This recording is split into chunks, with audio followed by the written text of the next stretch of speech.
Alright everyone, welcome back. Now in today's episode we'll be taking a look at my Lightyear growth-based portfolio. There's been some action that's taken place throughout of January, so I just want to update you all with that. I'm not sponsored by the Lightyear app, but it's a really nice platform. We'll be looking at some of the new features as well that have been introduced. But if you're interested, there is a link in the description below. Now before we take a look into my active and closed investment, I just want to explain the way in which I've set up my portfolio.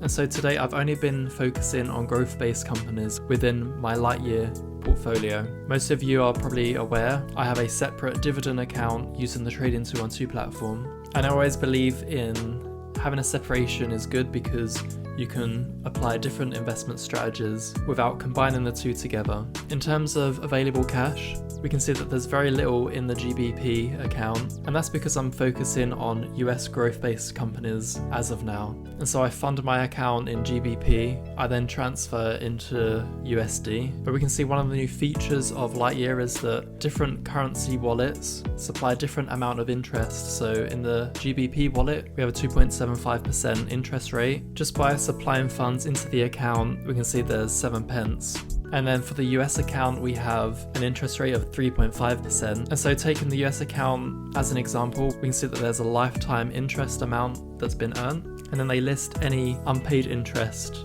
that will be received into the account at some point in the near future. And then any unpaid interest that will be paid, as you can see at the bottom here, will be paid on the first of every month. And so this adds a new dynamic into how we invest. So traditionally when we open up a bank account, we have an interest rate that we can allocate our money, and then we are paid in the form of interest. But Lightyear is one of the first companies that I've experienced in terms of a brokerage account that is paying interest on any account balance. So the money held in cash cannot be allocated to different stocks. And so what this means now is that you can either keep money held in cash, earning 2.75% in a GBP account or 3.5% in a USD account, and that money can grow similar to how traditional banks operate with a fixed amount returned. But we're here to try and make a bit more money than that. And so let's take a look at my open investments.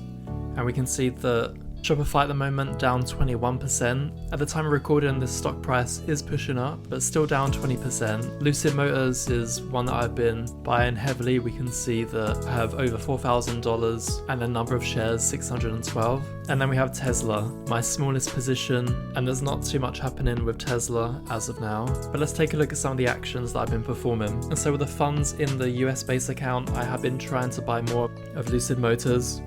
The actual price point that I was trying to purchase has not been working. It was a limit order and the price didn't meet the criteria of $6.17. But the biggest change to this portfolio is that Netflix is no longer part of the portfolio. We can see that I sold out initially just 3 shares.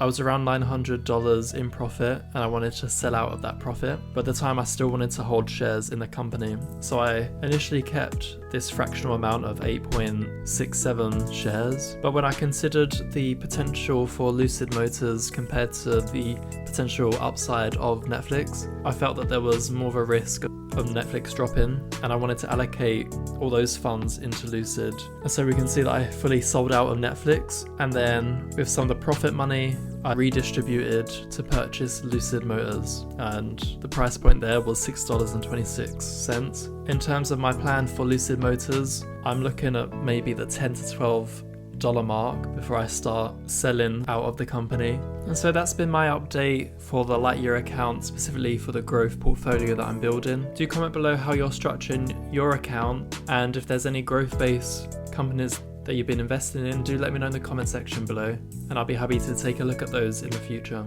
For anyone new to this channel, I focus on primarily growth and dividend-based investing. New videos are posted each week. Thanks everyone who's been supporting the channel, and with that said, I'll catch you in the next one.